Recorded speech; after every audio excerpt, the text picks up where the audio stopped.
Hello traders, so today we are analyzing Nifty 50 on 15 chart time frame on 19th of June। तो जैसा कि कल का अगर आपको मैं सीरियसली बोल रहा हूँ, कल का मेरा वीडियो कल का ज़रूर जाके देखिएगा कि मैंने निफ्टी के अंदर क्या प्रिडिक्शन करा था, जिसको मैं अभी पीछे रिपीट करूँगा। बट आज के दिन मार्केट क्या हुआ, एक गैप डाउन ओपनिंग देता है 1% के ऑलमोस्ट क्लोजली है, 0.93% डाउन मार्केट ओपनिंग होता है, जिसमें 23,991 पे ओपनिंग देता है। 23,991 पे मार्केट ओपनिंग देता है। उसके बाद मार्केट एक हल्की सी रैली देता है यहाँ पे, फिर डाउन रहता है और आखिरी के 15 मिनट में इसमें बाइंग आती है, क्योंकि 2 बजे पौने 3 बजे करीब एक जो कैंडल अपना लो बनाता है 23,900 का, उसी लेवल से यहाँ पे बाइंग आती है और मार्केट अपने 24,000 के लेवल पे आके क्लोज हो जाता है। अब चलते हैं डेली टाइम फ्रेम पे। तो जैसे कि कल के दिन मैं आप लोगों से जब एनालिसिस कर रहा था ना, तो मैंने बोला था इस पूरे 4 जो भी हमारा वीक है पिछला, उसके जितना भी वर्किंग डेज थे पिछले, मतलब कल से पहले, तो हर दिन मार्केट अप गया। जैसे यहाँ पे 1% के आसपास की तेज़ी थी, यहाँ पे आधे %, यहाँ पे भी आधे %, यहाँ पे भी। तो मार्केट धीरे धीरे ऊपर साइड पे स्लो हो रहा था। तो मेरा ये था कि है ना, ये एक दिन ये यहाँ का लेवल दिखा सकता है 23,800 का, या दोबारा इस लाइन को टच कर सकता है। तो आज मार्केट उसी लेवल पे, जिस लेवल पे मतलब आज के दिन मार्केट ओपन होता है 23,991, ऑलमोस्ट जो क्लोजिंग प्राइस है वो 24,013 का ही है। तो मतलब ऑलमोस्ट आसपास ही क्लोज हुआ, बट कल के लेवल से डाउन साइड था। ठीक है, तो जैसा कि प्रेडिक्शन था वैसा ही बिल्कुल मार्केट रहा। अब जो कि यूएस और ईरान की डील हुई थी, बट इसराइल ने फिर से लेबनान पे अटैक कर दिया, क्योंकि क्लाउड्स था कि वो लोग ऐसे अटैक्स को रोकेंगे, अब नहीं करेंगे। और अटैक हुए तो जेडी वांस ने काफ़ी स्ट्रॉन्ग वर्ड में इसराइल को काफ़ी कुछ बोला है। तो देखते हैं ये चीज़ें कैसी रहती हैं। अब ये सैटरडे संडे थोड़ा इम्पोर्टेंट हो जाता है कि कोई न्यूज़ तो नहीं आ जाती। अगर कोई भी नेगेटिव न्यूज़ है तो मार्केट डाउन होके 23,800 पे जाएगा, और अच्छी न्यूज़ रहती है अगर न्यूट्रल लेता है तो मार्केट कंसोलिडेट करके, अगर नॉर्मल भी कोई न्यूज़ नहीं होती है तो मार्केट यहाँ से अपसाइड के लिए जाएगा। क्योंकि अभी जो हमारे जो पिछले लेवल है ना, जैसे कि यहाँ पे अगर हम देखें, ये स्ट्रेंथ क्लियर करता हूँ, ये जो यहाँ पे कप बनना है, ठीक है, तो ये जो भी कप है 800 पॉइंट का, तो मुझे लगता है कि यहाँ पे जो हमारी लेवल है ना, यहाँ पे 23,500, 24,600, 24,500 वाले वो आने चाहिए। बट अब चलते हैं कुछ स्ट्रॉन्ग स्टॉक्स पे। तो जैसा कि मैंने आप लोगों से कल के वीडियो के अंदर एक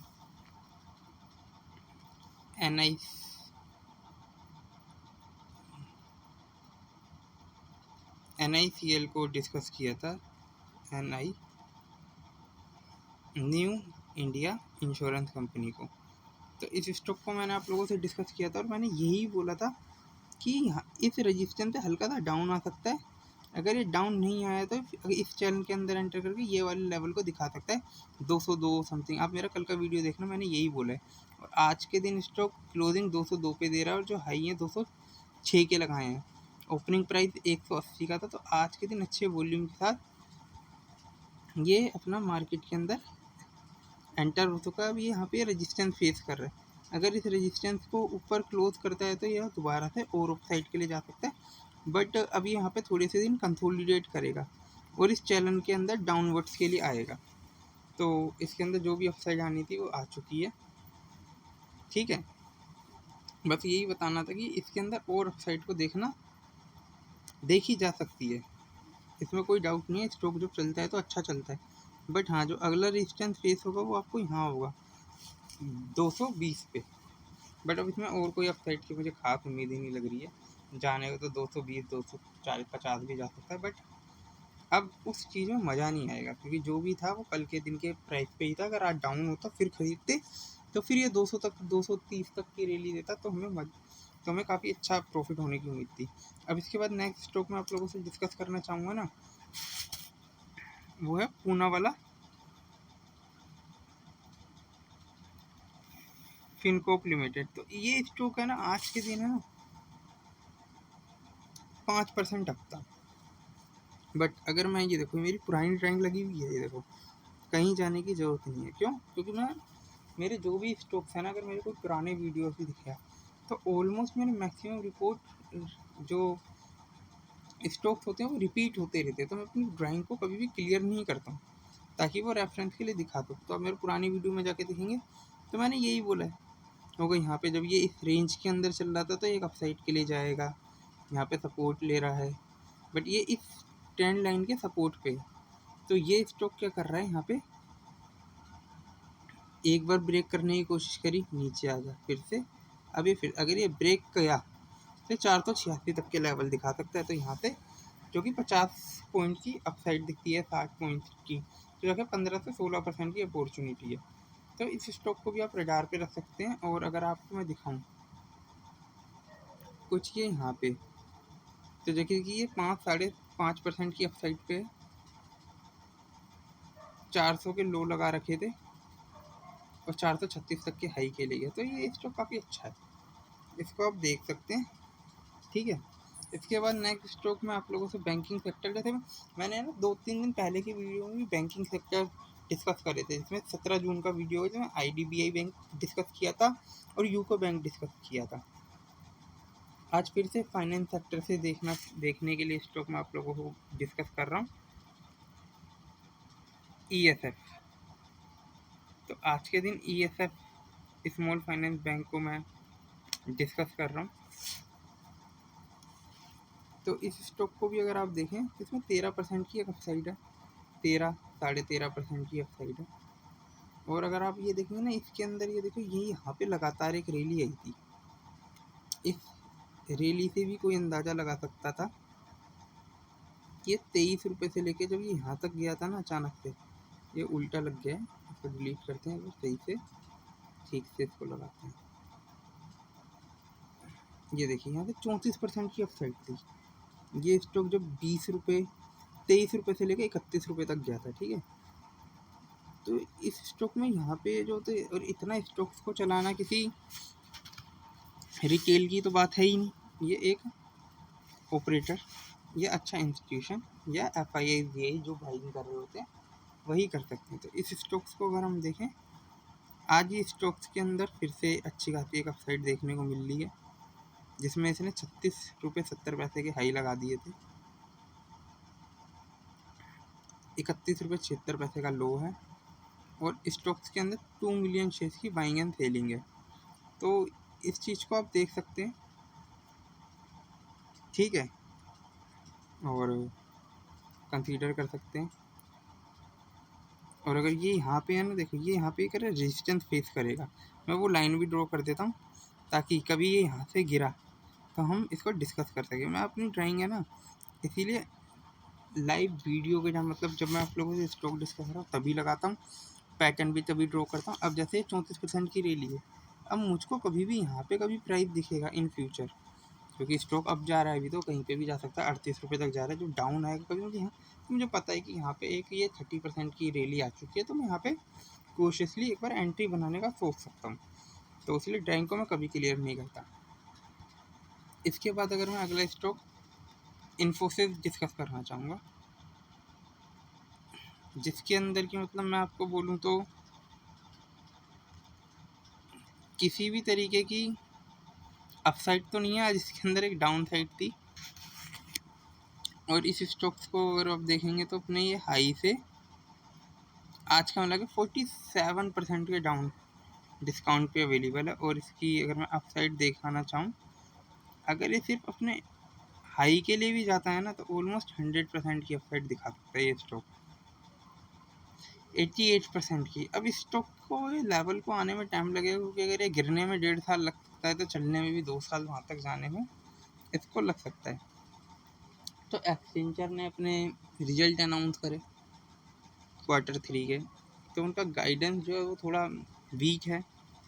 तो यहाँ के इंडिया के IT सेक्टर मतलब पैनिक हो गया, इन्फोसिस जैसा शेयर 6.5%। बट मुझे लगता है अभी हम लोग IT ऐसा हो गया वैसा होगा, बट जो अच्छे लोग हैं, अच्छे इन्वेस्टर हैं, वो AI पे बैट नहीं कर रहे हैं। वो एआई का यूज़ सिखा रहे हैं, और वो जो यूज़ सिखा रहे हैं ना, उससे प्रोडक्टिविटी बढ़ेगी, और वो एआई यूज़ करने के लिए ह्यूमंस की ज़रूरत होगी, और ये ह्यूमंस काम बैठेंगे इन्फोसिस के साथ, ताकि जो और भी जैसे कुछ बहुत सारी कंपनियां वो अपना काम अभी खुद ही करते हैं। तो एआई वगैरह आ जाएगा तो इन कंपनियों के पास अच्छी एक मैन पावर होगी, जिसके अंदर ये छोटे छोटे प्रोजेक्ट को भी अच्छे से एग्जीक्यूट कर पाएंगे। जैसे कि मेरा एक दोस्त आईटी के अंदर ही काम करता है, तो वो एक सर्विस सेक्टर के अंदर, तो उनके अंदर बोला गया कि वो एक उनके पास कोई प्रोसेस है जिसके अंदर वो टोटली 40 लोग हैं। और जैसे अगर आपको ये जो एमएनसी जो यहाँ पे इंडिया के अंदर काम करती हैं, जैसे नोएडा में, पुणे में, तो उनमें देखेंगे 400 500 लोग काम करते हैं। बट एआई वगैरह के इम्प्लीमेंटेशन से क्या होगा, वो 500 की वर्कफोर्स को 5 प्रोसेस में लगाया जा सकता है। तो ये चीज़ें हैं, और एआई इम्प्रूव होगा और इन कंपनी के पास और अच्छा काम आ सकता है। इसके बाद जो नेक्स्ट स्टॉक है मैं आप लोगों से डिस्कस करना चाहूँगा, वो है बर्जर पेंट। तो अगर मैं आपसे बोलूँ बर्जर पेंट, अब ये देखिए, अब ये बर्जर पेंट के अंदर क्या है, डिफरेंट डिफरेंट लेवल पे मेरी ये पाइप लाइन्स लगी हुई हैं। क्या है, अब अगर मैं आपको दिखाऊँ, मैंने कभी ये स्टॉक आप लोगों से पहले डिस्कस किया हुआ, तो मैं दिखाता हूँ। ये स्टॉक 624 पे जाता है, 450 तक आता है, फिर वहाँ से रैली करता है। रुको, मैं इसको पेन से ही समझाने की कोशिश करता हूँ, इसको क्लियर करता हूँ। ये यहाँ पे गया, ये गिरा, फिर ऊपर गया, ठीक है। फिर उसके बाद इसने यहाँ पे सपोर्ट लेने की कोशिश करी, ये तोड़ा, फिर से 450 है, फिर से यहाँ तक गया, फिर से यहाँ गया, फिर ये अपना 600 तक के ले गया, ठीक है। उसके बाद हम चलते हैं, ये यहाँ पे क्लियर करता हूँ। फिर इस चीज़ को देखिए, ये मैंने यहाँ तक आपको बताया था, फिर से ऊपर जाके ये यहाँ गया, तो ये फिर से 624-25 तक जाएगा, और मे भी और भी अपसाइड के लिए जा सकते हैं। तो अब चलते हैं यहाँ पे, और हम देखते हैं भी ये किस प्राइस पे। तो ये देखिए, इसके अंदर जो है अभी ये 550 के आसपास है। आज के दिन में अच्छी तेज़ी आई है, 511 के आसपास के लो से स्टॉक में बाइंग आई है। 504 के लो से 559-60 तक के हाई लगा दिया जिस स्टॉक ने, तो इस स्टॉक में बाइंग आई, ठीक है। और इसका वॉल्यूम भी देखेंगे तो ऑलमोस्ट 8 मिलियन के आसपास बैठता है, 8 मिलियन शेयर्स की बाइंग एंड सेलिंग, ठीक है। तो अब अगर मैं देखूं, तो ये स्टॉक है ना, यहाँ से इस लेवल से आराम से यहाँ तक आ सकता है। तो गाइस 650 तक के टारगेट है, यहाँ से ऑलमोस्ट 100 पॉइंट की रैली और विटनेस है। तो इस स्टॉक में भी मैं देखूँ तो 15% की अपॉर्चुनिटी है। इसके बाद जो नेक्स्ट स्टॉक मैं आप लोगों से डिस्कस करना चाहूँगा, वो भी उसका नाम है टाटा कैपिटल। अगर मैं टाटा कैपिटल का चार्ट इसलिए डिस्कस कर रहा हूँ, क्योंकि इस स्टॉक में है ना, आज इसने है ना, जैसे ये मतलब ये लिस्टेड हुआ था, तो इसने अपना है ना ये बेस का ब्रेकआउट कर दिया है। तो मैं भी ये शायद और अच्छी रैली के लिए जा सकता है, यानी किसी ने अच्छी बाइंग करी है। तो ऊपर के लेवल पे वहाँ पे हमें सेलिंग देखने को मिल रही है 380 के लेवल पे, और आज के दिन 366 के पे क्लोज हुआ है। तो मैं भी इसी स्टॉक के अंदर और भी मोमेंटम रहे, तो ये स्टॉक 400-420 तक भी जा सकता है। तो इसीलिए मैं स्टॉक डिस्कस कर रहा हूँ। और अगर मैं इसको यहाँ पे देखूँ, ये एक है ना कप पैटर्न राउंडिंग बॉटम जैसा बना रखा है। तो राउंडिंग बॉटम के लेवल से अगर मैं देखूँ, और इसको यहाँ से इस पर एक लाइन डाल के इसको देखूँगा, तो मुझको इसके अंदर है ना, यहाँ से 60 पॉइंट की और रैली देखने को मिल सकती है। तो यहाँ से 60 पॉइंट में मानूँ तो 420 तक के टारगेट ईजिली स्टॉक में आ सकते हैं टाटा कैपिटल के अंदर। तो गाइस, जो भी मेरी स्टॉक्स एनालिसिस है, या जो मेरी निफ्टी 50 के नेक्स्ट वीक के लिए जो आउटलुक है, नेक्स्ट वीक का आउटलुक मैं मे भी अगर मेरे को टाइम मिलता है तो मैं संडे को पोस्ट कर दूंगा। बट अभी के लिए तो देखने को ये मिलता है न्यूज़ बेस्ड ट्रेडिंग रहेगी निफ्टी के अंदर। अगर न्यूज़ नेगेटिव नहीं है या पॉजिटिव है, नेगेटिव नहीं है या पॉजिटिव है, तो मार्केट अपसाइड के लिए जाएगा। अगर नेगेटिव है तो बहुत अच्छे तरीके से नीचे आएगा। और मार्केट में जो एक कल का भी जो वीडियो देख सकते हो, उसके अंदर मैंने बोला कि एक जगह ना गैप रह गया है, तो वो मे भी गैप की फीलिंग होने के बाद फिर से मार्केट रैली। बट मार्केट का आउटलुक वही है 23,800 से 24,800। तो गाइस मेरे ये जो भी एनालिसिस है, नॉट फॉर बाइंग और selling recommendation, only for study purpose. और आप किसी भी स्टॉक का एनालिसिस चाहते हैं तो मुझे कमेंट करके बता सकते हैं। तो thank you for watching me, stay tuned, bye.